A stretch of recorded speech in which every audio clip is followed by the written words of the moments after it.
నమస్కారం భక్తులారా. ఈ రోజు అంగాష్టమి వ్రతం, దత్తాత్రేయ స్వామి మరియు అంగాదేవి ఆరాధనకు అత్యంత పవిత్రమైన తిథి. ఈ రోజు చేసిన పూజలు, జపాలు కోట్ల జన్మల పాపాలను కడిగేస్తాయి. అంగ అంటే పాపరహితురాలు. దత్తాత్రేయ స్వామి తన అర్ధాంగిని అయిన అంగాదేవిని సంతోషపరిచే వ్రతమే ఇది. ఈ వ్రతం చేసినవారు దత్తాత్రేయ స్వామి కటాక్షం ద్వారా జన్మ పాపాలను తొలగించుకుంటారు. అంగదత్త జంట, ఈశ్వరశక్తి మరియు శక్తితత్వాల ఏకరూపం.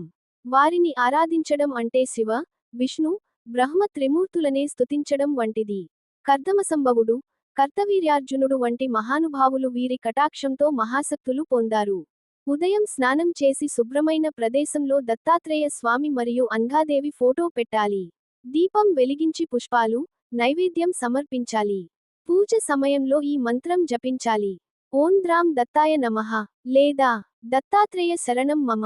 రాత్రి పూజ ముగిసిన తర్వాత దత్తగురువుల కథ చదవాలి లేదా వినాలి.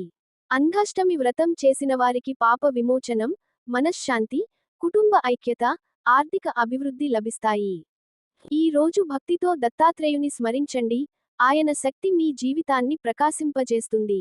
ఒకసారి కార్తవీర్య అర్జునుడు దత్తసేవలో నిమగ్నుడై ఉండగా దుష్టసేన అనే రాక్షసుడు భూమిలో అశాంతిని సృష్టించెను.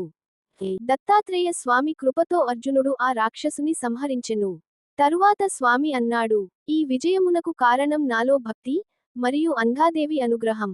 భూమిపై ఎవడైనను మన పూజ్చేస్తే తాను పాపరహితుడై సత్యమార్గమున నడుచును. ముగింపు ప్రార్థన. ఓం శ్రీ దత్తాంగ దంపతిభ్యాం నమః. మమ సర్వ పాపక్షయార్థం, శాంతి ఐశ్వర్య సిద్ధ్యర్థం, దత్తాంగ కృపా ప్రసాదం మే అస్తు. భక్తులారా, ఈ అంగాష్టమి వ్రతము సాధారణ వ్రతము కాదు. ఇది దత్తస్వరూపమైన మోక్ష మార్గము. ఈ వ్రతము గురించి తెలుసుకొని, పూజించి, దత్తాత్రేయ స్వామి మరియు అంగాదేవి కృపను పొందుదాం. జై గురుదత్త.